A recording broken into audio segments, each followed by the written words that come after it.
매일 이 땅의 삶을 살았어도 사도 바울은 성도들에게 편지를 쓸 때마다 반드시 하나님의 은혜와 평강으로 인사하면서 자신의 편지를 시작을 했습니다.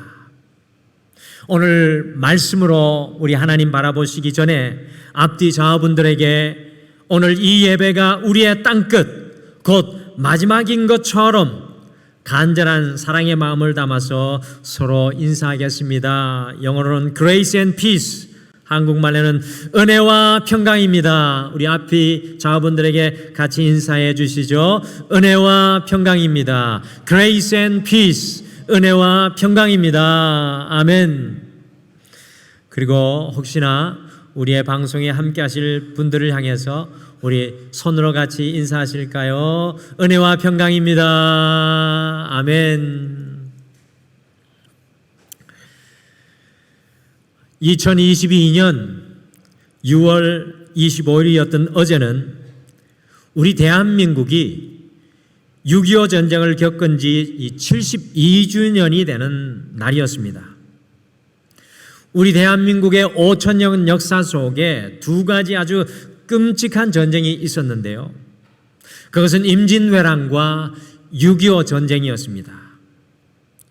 6.25 전쟁은 1950년 6월 25일 주일 새벽 4시에 이 북한이 남침하여서 1953년 7월 27일 오후 10시에 휴전협정으로 멈췄는데 1129일 곧 3년 1개월 2일 동안 지속된 아주 혹독하고 치열한 전쟁이었습니다. 이 전쟁으로 한국군 사상자가 무려 62만 명, 유엔군은 16만 명, 민간인 피해는 100만 명, 피난민이 320만 명, 전쟁 미망인이 30만 명, 전쟁과 10만 명, 이산가족 1000만이 넘는 어마어마한 피해를 72년 전에 이 땅이 겪고 아파했습니다. 한국 인구의 거의 10%를 잃었고요. 대한민국의 산천은 완전히 폐허가 되었고 시체가 온 나라를 덮었던 이 6.25를 어찌 잊을 수가 있겠습니까? 그런데 오늘을 살아가는 너무나도 많은 사람들이 이 6.25를 잊고 살아가는 것이 참 안타까운 일입니다. 저는 특별히 제 아버지가 17세의 꽃다운 나이에 이 전쟁통에 황해도 해주에서 홀로 월남을 하셔서 무려 72년 동안 가족을 만나지 못하고, 가족 중에 제일 막내신데 72년 동안 가족을 만나지 못하고 지금도 홀로 그리움으로 살아가는 것을 볼 때 6.25가 새겨놓은 아픈 분단의 현실을 결코 잊을 수가 없습니다. 그래서 저는 친가 쪽으로 친척이 한 사람도 없습니다. 6.25 전쟁 당시에 남한과 북한의 군사력 차이를 화면으로 잠깐 같이 보시겠습니다. 병력은 남한은 약 10만 명대 북한 20만 명으로 2배의 차이가 났으며 놀라운 사실은 탱크는 남한은 한 대도 없었으나 북한은 무려 242대로 비교가 불가하였으며 야포는 남한은 91문으로 북한의 728문에 비하면 이 북한이 8배가 많았으며 함정은 남한이 71척이었으나 북한은 110척으로 1.5배가 많았고요. 항공기는 남한은 22대가 있었으나 싸울 수 있는 전투기는 한 대도 없었고요. 북한은 211대가 있었는데 197대가 싸울 수 있는 전투기였다고 합니다. 이러한 비교를 볼 때, 이러한 이 6.25 당시의 남한과 북한의 전쟁의 비교를 볼 때 무엇이 생각나십니까? 저는 화면에 보시는 것과 같이 골리앗과 다윗이 떠올랐습니다. 화면에 팔레스타인의 어린아이가 이스라엘 전차를 향하여 돌을 던지고 있는데요. 마치 이 모습과 같이 72년 전에 남한과 북한의 전쟁 상황이 그와 같았습니다. 그러므로 6.25 전쟁은 결코 남한이 이길 수 없는 전쟁이었습니다. 지금 남한이 어떻게든 살아남아 있기 때문에 우리가 그 사실을 잊고 있었는데요. 72년 전에 남한과 북한의 6.25 전쟁은 남한이 결코 이길 수 없는 전쟁이었습니다. 그런데 놀랍게도 이 이길 수 없는 전쟁에서 골리앗과 다윗과 같은 전투에서 승리하는 놀라운 역사가 72년 전에 일어났다는 사실입니다. 6.25 전쟁을 기념하는 이 예배를 통해 신앙과 6.25가 어떤 연관이 있는지 다시 한 번 더 우리가 신앙의 눈으로 재조명해 보시기를 바랍니다. 그래서 오늘 다시결단 26번째 이 시간에는 주님의 전쟁이 되게 하라, 주님의 전쟁이 되게 하라라는 제목으로 어떻게 72년 전에 골리앗과 같았던 북한을 소년 다윗과 같았던 남한이 이길 수 있었는지 함께 우리가 살펴보시면서 우리에게도 끊임없이 일어나는 영적인 전쟁을 승리하기를 원합니다. 어떻게 우리의 보이지 않는 전쟁들이 우리 주님의 전쟁들이 될 수 있을까요? 여러분과 저의 인생에 수도 없이 일어나는 그 전쟁들이 어떻게 하면 주님의 전쟁이 될 수 있겠습니까? 그 수많은 인생의 골리앗과의 전쟁들에서 어떻게 여러분과 제가 하나님의 용사로 그 전쟁들이 하나님의 전쟁이 될 수가 있겠습니까? 첫째, 주님의 전쟁이 되기 위해 골리앗 앞에 믿음의 기계가 꺾이지 않아야 합니다. 우리의 믿음의 기계가 꺾이지 않아야 합니다. 골리앗이라는 넘어설 수 없는 상대를 만난 이스라엘 백성들의 모습을 보면서 다윗이 사울 왕에게 한 말입니다. 우리 같이 화면으로 표준 세번역 성경 사무엘상 17장 32절 말씀을 우리 한 목소리로 다 같이 읽겠습니다. 시작. 다윗이 사울에게 말하였다. 누구든지 저자 때문에 사기를 잃어서는 안 됩니다. 임금님의 종인 제가 나가서 저 블레셋 사람과 싸우겠습니다. 인생을 살아가는 모든 사람들이 다 이 골리앗의 문제를 만나고 살아갑니다. 골리앗의 이름의 뜻은 유랑자, 방랑자라는 뜻으로 언제든지 우리의 인생에 유랑자와 방랑자와 같이 문득 나타나는 것이 골리앗이라는 의미입니다. 이 골리앗을 만난 이스라엘 백성들이 골리앗 앞에 그들의 기가 완전히 꺾여버립니다. 우리가 가진 개역 성경에서는 낙담하였다라고 말씀합니다. 이 낙담하였다라는 영어 표현을 보시면 lose their heart로 되어 있습니다. 그들의 마음이 무너졌다라는 뜻입니다. 그 삶의 용기를 잃어버렸습니다. 이 골리앗이 사무엘상 17장 16절에 보시면 40일 동안 밤과 낮으로 나타나 이스라엘 백성들의 믿음의 기계를 완전히 무너뜨리고 있습니다. 그들의 믿음의 날개를 완전히 부러뜨리고 있습니다. 골리앗은 우리의 마음이 완전히 무너질 때까지 결단코 우리를 떠나지 않습니다. 이것이 바로 영적인 전쟁의 원리입니다. 골리앗은 우리의 믿음의 마음이 무너질 때까지 한번 나타나면 그것이 떠나지 않습니다. 유일하게 그것이 떠나는 데는 우리가 그 골리앗 앞에서 무너지든지 우리가 그 골리앗을 무너뜨리든지 단 두 가지 방법밖에 없습니다. 6.25 전쟁이 일어나기 전 1948년 8월 15일에 대한민국이 공식적으로 한나라로 건국이 되었습니다. 1948년 8월 15일입니다.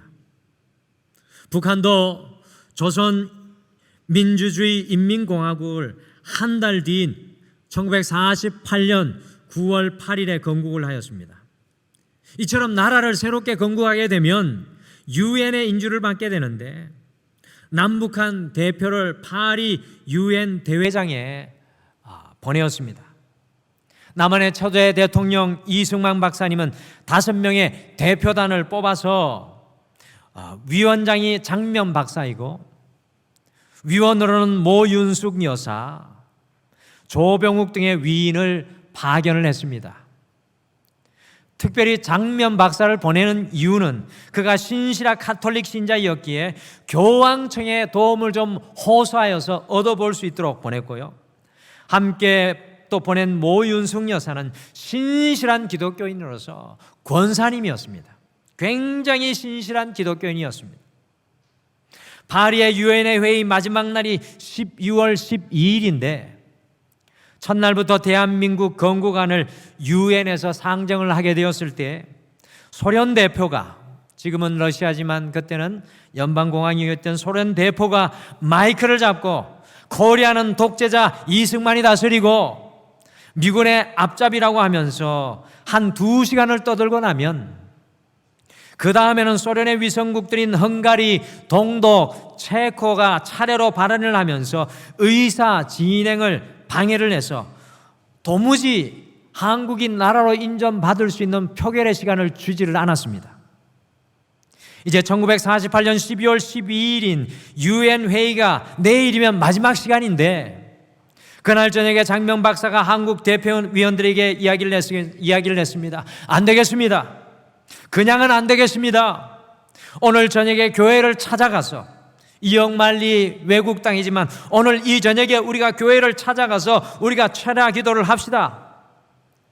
그래서 파리 시내에 문이 열린 어느 교회를 찾아가서 끝까지 포기하지 않고 기도하였습니다.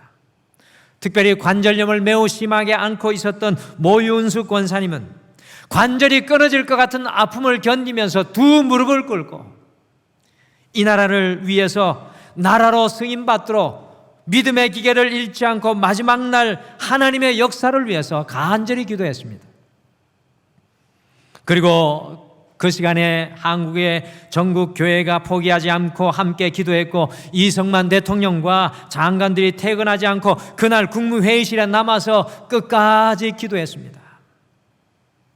12월 12일, 1948년 12월 12일에 마지막 날에 통과되지 않으면 대한민국이 공식적으로 한나라로 출범될 수가 없었습니다.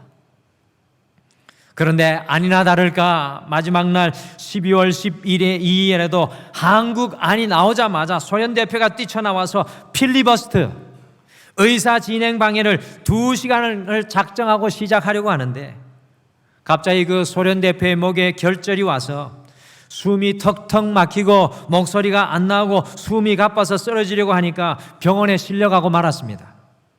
소련 대표가 2시간을 발언하고 그 다음에는 헝가리, 그 다음엔 동독 대표 순으로 순서를 다 아주 조직적으로 짜놓았는데 소련 대표가 2시간의 의사 진행방에 필리버스트를 해줄 줄 알고 헝가리 대표는 2시간 또 해야 되니까 밖에서 차를 마시고 쉬고 있었는데 소련 대표가 갑자기 쓰러진 것을 알지를 못했습니다.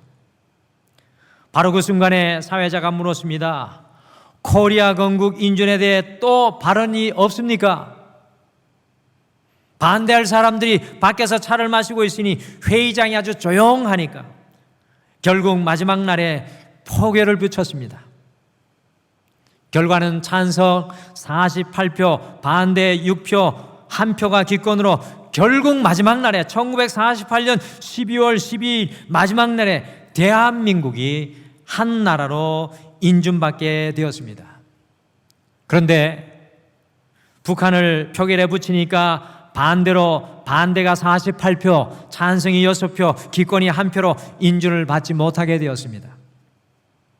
여러분들 이것이 왜 중요한가 하면요, 1년 반 이후에 6.25가 일어나게 되었을 때 16개의 유엔에 소속된 국가들이 우리나라의 전쟁에 참전할 수 있었던 이유가 바로 우리가 그 마지막 날 유엔으로부터 한 나라로 인준받게 되었기 때문이었습니다.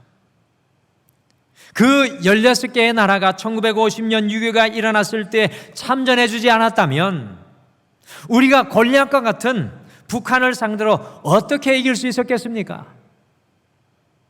그것은 끝까지 믿음의 기계가 꺾이지 않았던 72년 전에 믿음의 사람들 때문이었습니다. 골리앗 앞에서도 오늘 말씀해 보면 유일하게 기가 죽지 않은 단 한 사람이 바로 다윗이었습니다. 골리앗 앞에 그 믿음의 기계가 꺾이지 않고 그 믿음의 날개가 꺾이지 않은 사람이 바로 다윗입니다. 그리스도인들은 과연 어떤 사람들입니까? 오늘 살아가는 이 예배를 드리고 있는 여러분과 저 그리스도인들은 과연 어떤 사람들입니까? 어떤 상황과 사람 앞에서도 기죽지 않는 사람들입니다.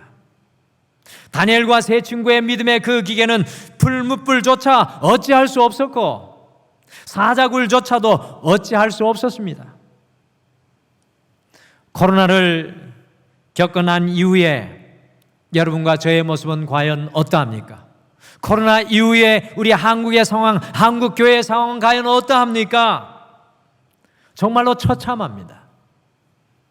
제가 우리 교단의 교육국장으로 여름 성경학교를 2022년부터 재개했는데 교회들이 이야기해주는 교회의 모습들이 처참합니다. 혹시 우리가 만난 골리앗으로 인해서 우리의 믿음의 기계가 꺾여 있지는 않습니까? 우리의 믿음의 날개, 우리의 믿음의 마음, 주를 향한 믿음의 마음이 여러분들 버려져 있지는 않습니까? 잊지 말아야 할 것은 골리앗은 오늘 대면해야 합니다. 우리가 맞는 골리앗은 오늘 대면해야 합니다. 피해봤자 소용없습니다. 40일이 지나도 우리가 무너질 때까지 골리앗은 끊임없이 여전히 우리 앞에 서 있습니다. 골리앗을 피해서도 안 되고 뒤로 물러나서도 안 됩니다. 우리의 삶의 현장 속에서 너무나도 많은 골리앗이 우리 앞에 버티고 서 있습니다. 그 골리앗 앞에서 우리의 마음이 낙담하지 않고 우리의 믿음의 기계가 꺾이지 않기를 소망합니다. 우리의 인생 속에 버티게 서 있는 그 골리앗 앞에서 기죽지 않고 일어나서 다윗처럼 72년 전에 이 땅의 시작을 이루어내었던 믿음의 사람처럼 주의 종이 나가서 골리앗과 싸우겠습니다.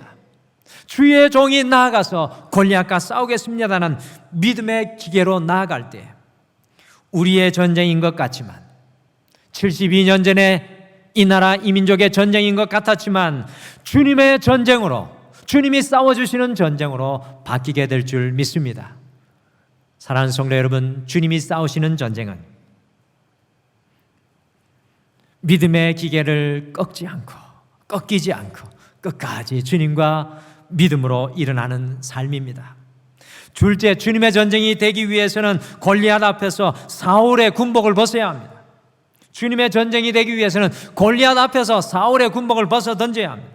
다 같이 사무엘상 17장 38절과 39절 말씀, 38절 39절 말씀 같이 읽겠습니다. 시작. 이에 사울이 자기의 군복을 다윗에게 입히고 노투구를 그의 머리에 씌우고 또 그에게 갑옷을 입히매 다윗이 칼을 군복 위에 차고는 익숙하지 못함으로 시험적으로 걸어보다가 사울에게 말하되 익숙하지 못하니 이것을 입고 가지 못하겠나이다 하고 곧 벗고.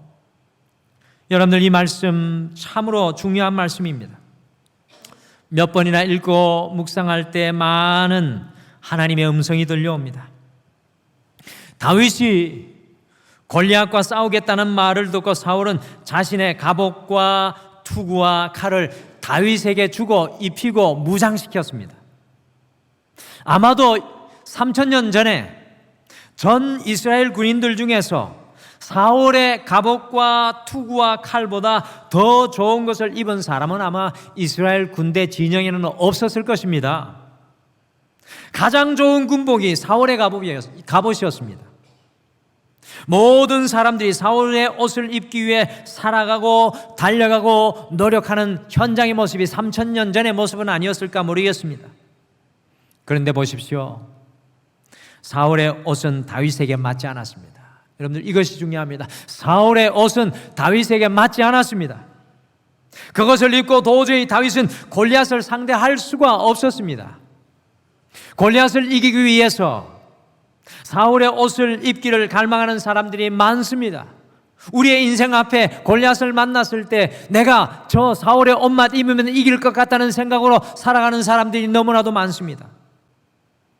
골리앗처럼 최고의 갑옷으로 무장하면 골리앗을 이길 수 있을 것이라고 생각합니다. 그러나 그것은 잘못된 생각입니다. 아무리 훌륭한 갑옷을 입을지라도 2m 92cm의 거인 57kg의 한 사람의 갑옷을 입고 7kg의 창날을 가지고 엄청난 위력을 가진 칼과 방패를 거느리고 있는 거인 골리앗을 이길 수 있는 사람은 아무도 없습니다. 우리 그리스도인들은 오히려 사울의 갑옷을 벗어버려야 합니다. 사울의 갑옷은 세상이 주는 것입니다. 세상 모든 사람들이 입고자 하는 것입니다. 믿음은 세상이 입혀주는 옷을 벗고 주님이 입혀주는 그 옷을 입고 살아가는 것이 바로 믿음입니다. 1945년에 일본에게서 해방된 이후에 미국이 군정으로 우리나라를 임시로 다스릴 때 앞으로 이 나라가 공산주의가 되기를 원하는지 아니면 자유민주주의가 되기를 원하는지 미국 군정이 남한의 백성들을 향하여 통계조사를 냈습니다.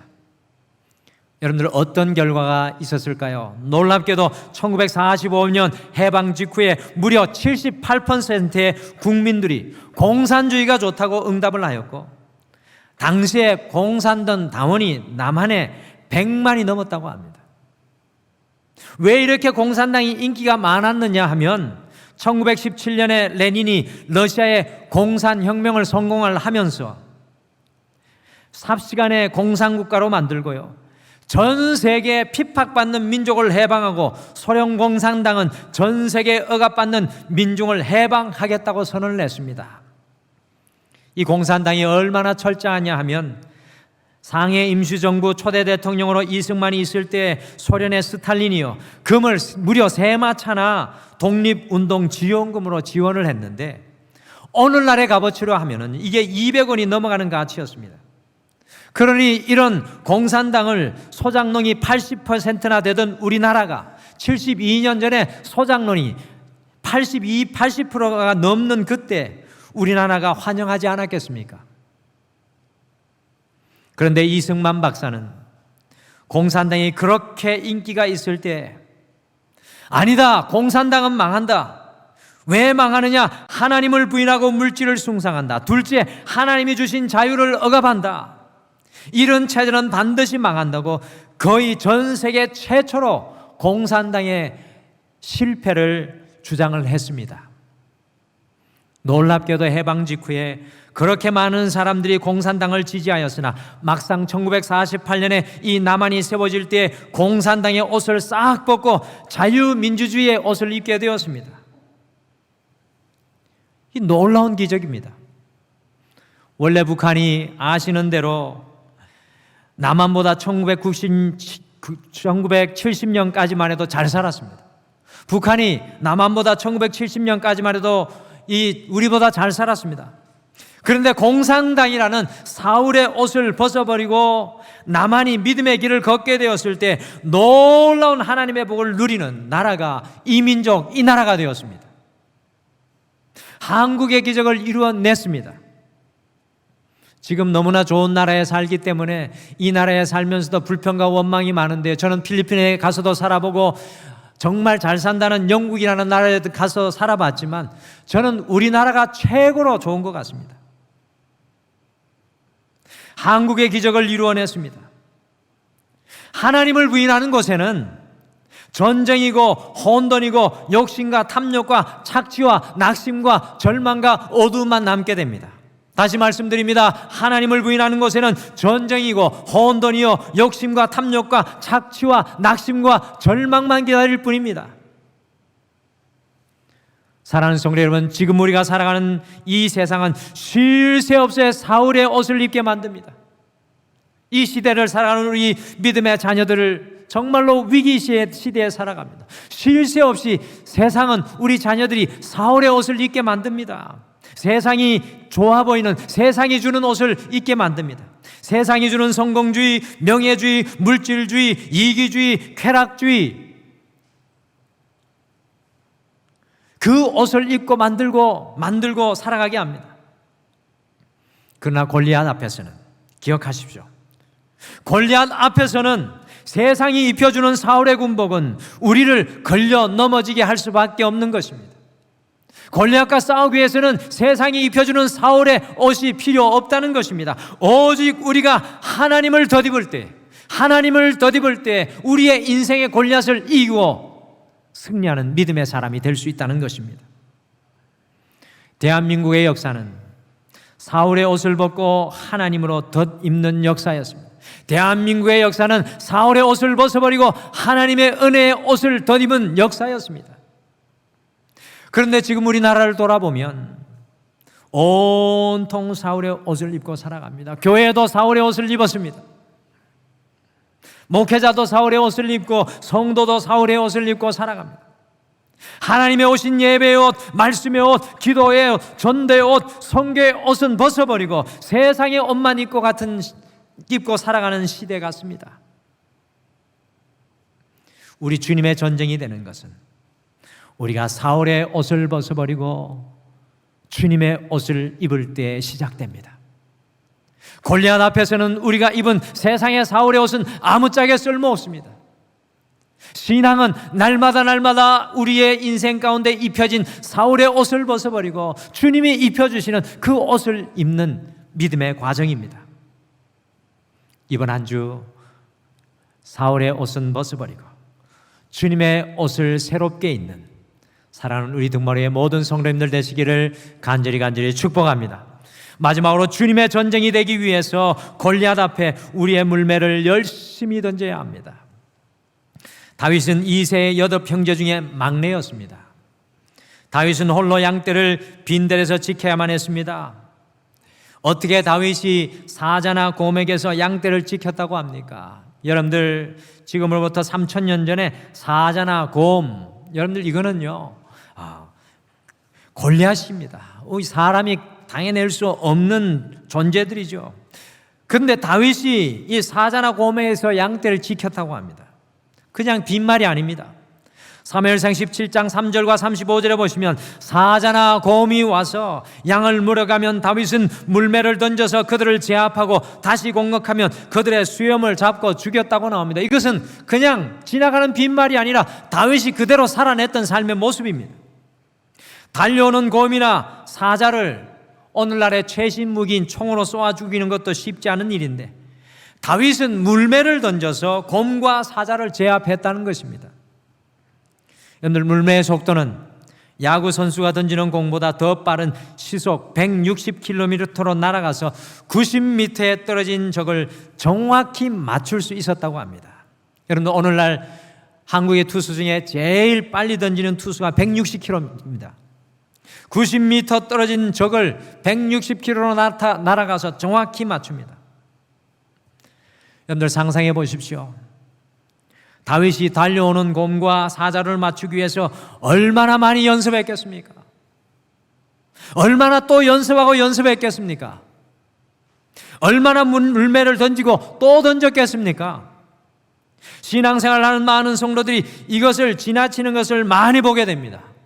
신앙생활하면서 이 모습을 지나칩니다. 이 사무엘상 17장에 다윗의 이 물매의 실력을 놓칠 때가 있습니다.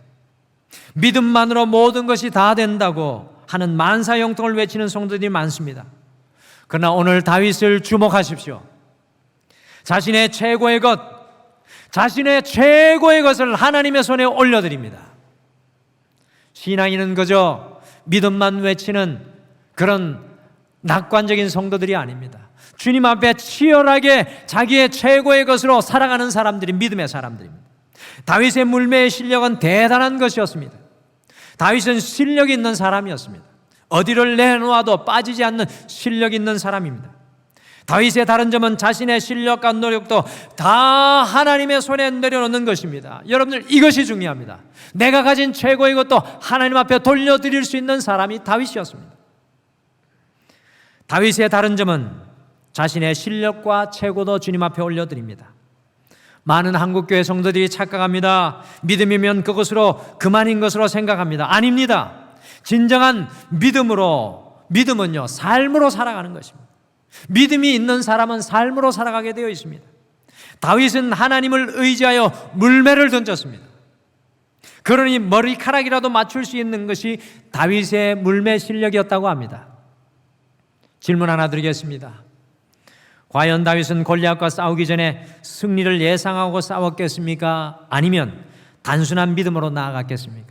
굉장히 중요한 점입니다. 다윗이 골리앗 앞에 섰을 때 승리를 확신했겠습니까? 아니면 그냥 단순히 그냥 어떻게 되겠지 하는 믿음으로 나아갔겠습니까?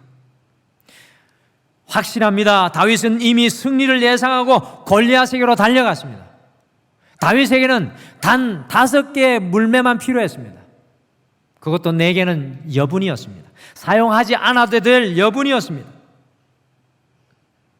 자신의 최고의 것을 주님께 드리며 마지막은 주님께서 하실 것을 믿음으로 맡기는 사람이 다윗이었습니다. 여러분들, 이것에 어떻게 역사가 나타나지 않겠습니까?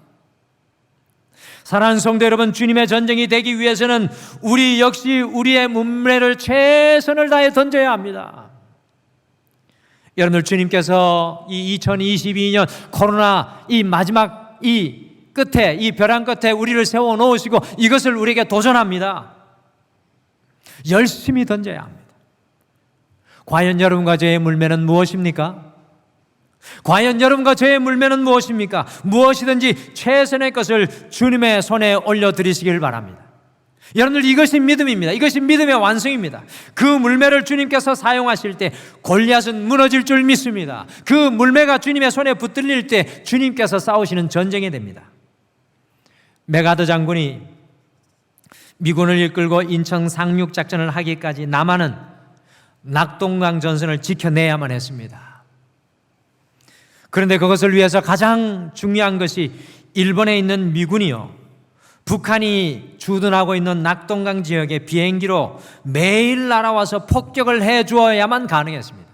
이 골리앗과 같은 북한 16개국이 지원하고 도와주고 있었지만은요, 정말로 미군이 도와주고 있었지만 매일 미군의 폭격이 일본에서 날아와서 폭격해 주지 않으면 낙동강 전선을 지켜낼 수가 없었습니다.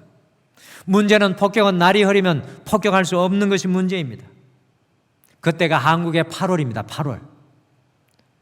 그 한 달을 지켜내야 합니다. 장마의 계절이고 태풍의 계절이었습니다. 그러니 이승만 대통령과 한국교회가 초량교회에 모여서 8월 한 달 비가 오지 않기를 날마다 기도했습니다. 온 교회가 금식으로 기도하고 남한의 모든 젊은이들이 그 낙동강 전선에서 생명을 다하여서 그곳을 지켜냈습니다. 그러니까요, 이 8월 한 달, 거의 한 달 동안 낙동강 전선에 비가 내리지 않아가지고 일본에 있었던 미군 비행기가 이 낙동강으로 날아와서 8월 한 달 내내 폭탄을 쏟아부을 수 있었다고 합니다. 저는 우리 한국교회 물맷돌이 기도였던 것 같습니다. 저는 이 한국교회 물맷돌이 기도였던 것 같습니다. 기도로 가난도, 아픔도, 배고픔도 우리가 이겨냈습니다. 그래서 돌아오는 주에는 첫 수확을 거두고 감사를 드리는 맥주 감사 주일에 앞서서 우리가 한 주간 특별 새벽 기도로 우리의 물매를 던지기를 원합니다. 그래서 예배 드리고 나가실 때 꼭 이 책자를 받아 가지고 가십시오. 존 웨슬리의 7가지 신앙을 점검하면서 매일매일 우리가 감사의 씨앗을 이것으로 뿌리기를 원합니다. 기도의 물매를 한 주 동안 우리가 던지고 또 던지기를 원합니다. 이번 한 주 주님께서 우리에게 주시는 물매, 주님께서 내 손에 들려주신 것이 무엇인지 분명히 깨달아 아십시오. 그리고 그것이 주님께 최고의 것이 될 수 있도록 여러분들이 준비되시고 그것을 주님의 손에 올려드리면 골리앗 앞에 우리의 전쟁은 주님께서 싸우시는 전쟁이 될 줄 믿습니다. 72년 전에 다윗과 같았던 남한이 골리앗과 같은 북한을 어떻게 이길 수 있었겠습니까? 그것은 주님의 전쟁이 되게 하였기 때문입니다. 여러분들, 72년 전의 6.25 전쟁은 주님께서 싸워주시는 전쟁이었습니다. 이번 한 주 여러분과 저의 믿음의 기계가 꺾이지 않게 되기를 원합니다. 그리하여서 주님이 우리를 위해 싸우시는 골리앗 앞에서도 전쟁들이 우리의 인생 곳곳에 일어나기를 원합니다. 이번 한 주 사울의 군복은 벗어버리고 주님의 옷을 다시 덧입고 주님 앞에 무장된 용사로 서시길 바랍니다. 이번 한 주 우리의 물매를 열심히 던지면서, 내가 서 있는 그 자리에서 열심히 던지면서 주님, 나의 최고를 주님 앞에 올려드립니다. 그래서 우리의 전쟁이 주님이 싸우시는 그 전쟁이 되시기를 간절히 축복합니다. 남아있는 2022년 등마루의 모든 성도님의 삶이 주님께서 싸우시는 전쟁이 되실 줄 믿습니다. 할렐루야.